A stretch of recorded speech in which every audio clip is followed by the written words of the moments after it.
everybody, this is Dr. Joe Borio with this week's Thought Flash, and I thought today we'd talk a little bit of philosophy and a little bit of practice management, try to give you guys some good ideas on how to apply it.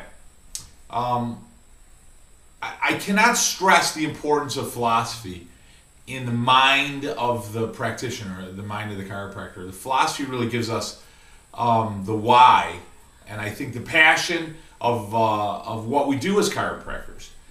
The science will give you certainty. I call it armor and ammunition. You know, I think getting to work and getting excited and being motivated and maybe just getting out of bed in the morning to go to work, maybe that's the philosophy.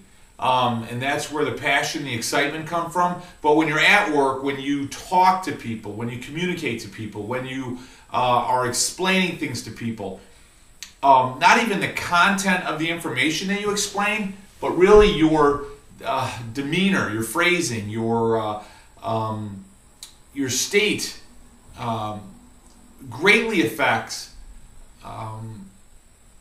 how well you're able to influence other people. And you know, simply put, you got to own it to sell it.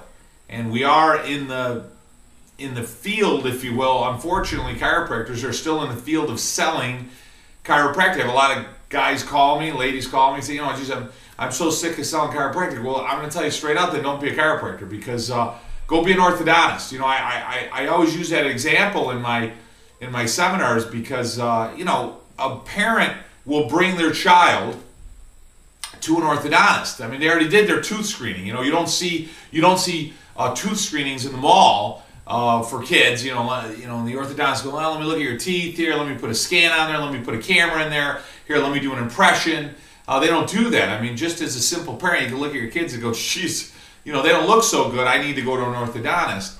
And the idea of what an orthodontist does and how it affects the teeth and how it straightens them, I don't really think most people fully understand the mechanics, the physiology that occurs in the mouth and in the ligament to a tooth in straightening a child's teeth.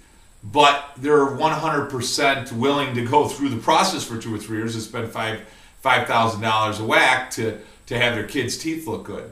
You know, chiropractors, we don't have that luxury. You know, we have to do screenings. We have to do outside talks. We have to do lunch and learns. We have to do informational talks.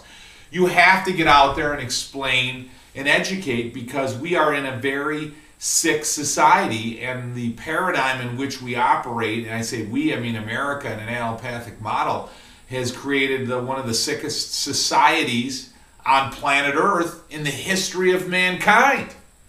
And you know, what is it you choose to do? Do you choose to accept that and just go for a few crumbs, backaches and neck aches and so forth? Or do you really want to make a difference?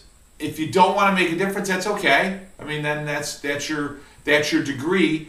I think you're wasting a lot of your time, and it's unfortunate that there's a lot of people who are going to die because of that. But if you're one of those people that maybe don't know what to do, but certainly sense anyways that there's a greater calling for you and that there's a greater purpose for your life, maybe you don't sense it. Maybe you would like that to be the case. Regardless of what the situation is, there is a whole world of sick people out there to change their lives. And you know, chiropractic, when we use that, I think we so often get hung up, at least some critics on chiropractic get so hung up on the adjustment. You know, that the adjustment is gonna change the world, and it will. I don't mean to minimize that, but the real gift that BJ left us, and that was discovered by Dee Dee, wasn't so much the adjustment. It was the philosophy. It was the paradigm. It was an enormous shift, as pivotal as us back in the 1400s discovering the world was round rather than flat. It changes everything even though if you will, your day-to-day may not change directly, it still changes everything. The idea that there exists within you an innate intelligence that has been nurtured for eternal years, billions, gazillions of years, that have probably with no beginning, that has developed a liver cell or an eye cell or a skin cell or what have you, and that the amount of intelligence and coordination that exists just at the simple cellular level is almost difficult to even comprehend. And that exists and resides in all living tissue. And it is always trying to make the body healthy, always trying to adapt. And that's really the gift that BJ and Dee Dee gave us. Because once you understand that, now you're operating from a position of trying to nurture or improve that, rather than a treatment model. The treatment model is I'm going to put my hands on somebody, I'm going to manipulate them or crack them, or if you want to use the word adjust, in an effort to get rid of pain, as opposed to the opposite, where you're dealing with a paradigm of innate, where you're saying, I don't care if they hurt or not, I don't care if there's symptomatology or not, I don't care if there's disease, sickness, or illness or not. I'm working at a level before the body has even gotten sick. I'm working at a level to ensure that the body never gets sick, or so that the body definitely operates the way it's supposed to. So any blockage of innate is really the paradigm or the philosophy that Dee Dee and BJ brought forth. Obviously, as a chiropractor, your job primarily resides in the removing of blockages that are mechanical to the nervous system, because that's the life force, life source. So in my final closing minutes here, how do you apply that to practice?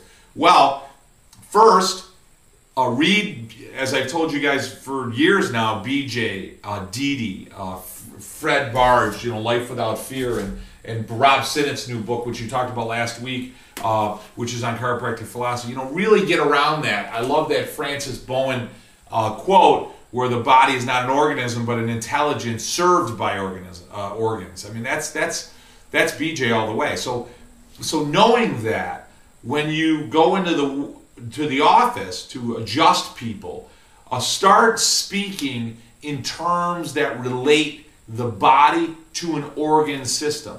That there's an intelligence served by organs. So when I adjust you, just when you adjust somebody, your liver is going to work better, your pancreas, Bob, that area goes to the pancreas, that area goes to the gallbladder, that area goes to the prostate gland.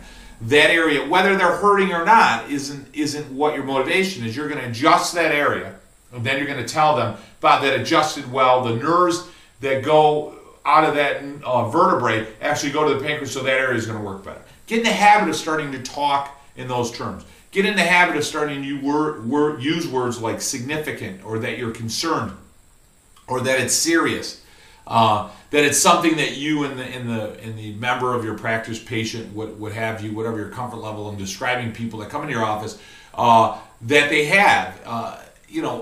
If you don't think it's serious, then you need to really start hanging up or printing out scientific articles that relate to loss of spinal curves and scoliosis, right from the Windsor Autopsies to the Journal of Geriatrics, Journal of Spine, and so forth. Go to Dan Murphy's site, free stuff. He's got a lot of great stuff in there, danmurphy.com. But you need to really immerse yourself in that science and in the philosophy so that you start to speak in terms that the patient can relate to. Always, I think in closing here, always adjust somebody and show value by relating that the adjustment, whether they hurt or not, has an improvement of the nervous system. And that doesn't mean power on. That means, hey, Bob, now the messages can flow through that area better to that particular body part. It'll dramatically change the value of your service, both in the minds of the patients and the people that they affect outside of your practice. Listen, guys, this has been Dr. Joe Borio with this week's Thought Flash. May your innate flow from above down. Have a great week. Serve as many people as you can, and I'll talk to you guys next week. My best friend gave me the best advice. He said each day